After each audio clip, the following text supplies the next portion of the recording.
are going to dive to the deep sea. So, underwater world is one of the least explored places on the Earth, and today we've only explored about 3% what is out there in the oceans. So, why it is not working? Have you ever thought that tuna, which we eat for breakfast on our toast, is a gigantic fish similar to sharks? When I was younger, I imagined that tuna is a little fish, something like Lithuanian protein, and yeah, it's kind of embarrassing, but now, thanks for Barbara Block and thanks for TED, of course, I found out that those huge fishes can be 2 or 2.5 meters long and weight around 350 kilograms. It's really amazing. And other video, which I found very interesting, is by underwater filmmaker Mike DeGray. And he, by the age of 6, he was hooked by an octopus. And here you can see an octopus. They are really beautiful creatures. And yeah, he was hooked by an octopus, and after that he started to collect these animals. And another video. And he is a very amazing storyteller. So now remember my first real contact. So I want to show you some of his stories because I think that everyone in this class would enjoy to have experiences like this. So let's watch.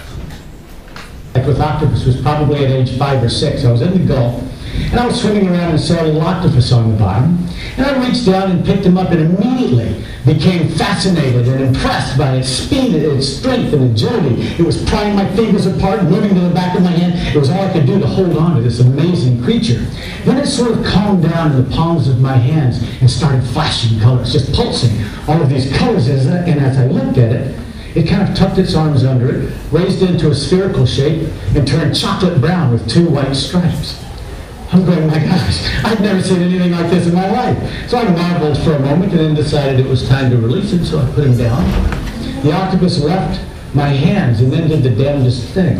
It landed on the bottom in the rubble and vanished right before my eyes. And I knew right then at age 6, that is an animal that I want to learn more about. And one in particular, this amazing animal.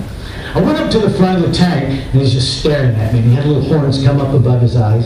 So I went right up to the front of the tank. I was 3 or 4 inches from the front glass. And the octopus was sitting on a perch, a little rock. And he came off the rock, and he also came down right to the front of the glass. So I was staring at this animal about 6 or 7 inches away. And at that time, I could actually focus that close. Now, as I look at my fuzzy fingers, I realize those days are long gone. Anyway, there we were staring at each other, and he reaches down and grabs an armful of gravel and releases it in the jet of water entering the tank from the filtration system. And this gravel hits the front of the glass and falls down.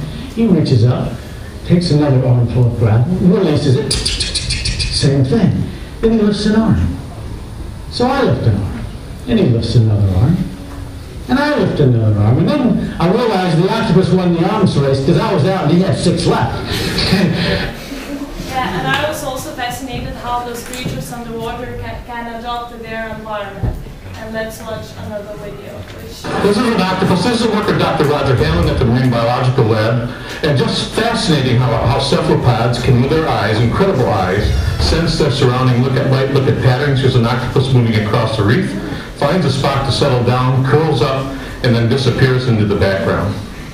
Now here's a male on the left and a female on the right, and now the male has managed to split his coloration so the female only always sees the kinder, gentler squid in him. And the males on the we're going to see it again. Let's take a look at it again. Watch the coloration. White on the right, brown on the left. He takes a step back. So he's keeping off the other males by splitting his body, and he comes up on the other side. Bingo. Now, I'm told that's not just a squid phenomenon with males, but they can do pretty amazing things too. Here we're going to see one backing into a crevice, and watch his tentacles. He just pulls them in, makes them look just like algae. Disappears right into the background. And you see that an octopus would stand out very easily there if you couldn't use your camouflage, use your skin to change color and texture. There's some algae in the foreground, and an octopus. Isn't that amazing? Now Roger spooked him, so as he took off, the cloud of ink lands, and when he lands, the octopus has a... And for the end, shots prepared by David Gallo. It's also very interesting and beautiful. Anyone that's had that lovely opportunity knows that for about 2.5 hours on the way down, it's a perfectly positively pitch black world. And we used to see the most mysterious animals out the window that you couldn't describe, these blinking lights, a world of bioluminescence like fireflies. Dr. Edith Witter, she's now at the Ocean Research and Conservation Association, was able to come up with a camera that could capture some of these incredible animals, and that's what you're seeing here on the screen. That's all bioluminescence, so like I said, just like fireflies. There's a flying turkey under a tree. I'm a geologist by training, but I love that. And you see some of the bioluminescence they use to avoid being eaten, some they use to attract prey, but all of it from an artistic point of view is just positively amazing. And that's all. Thanks for your attention.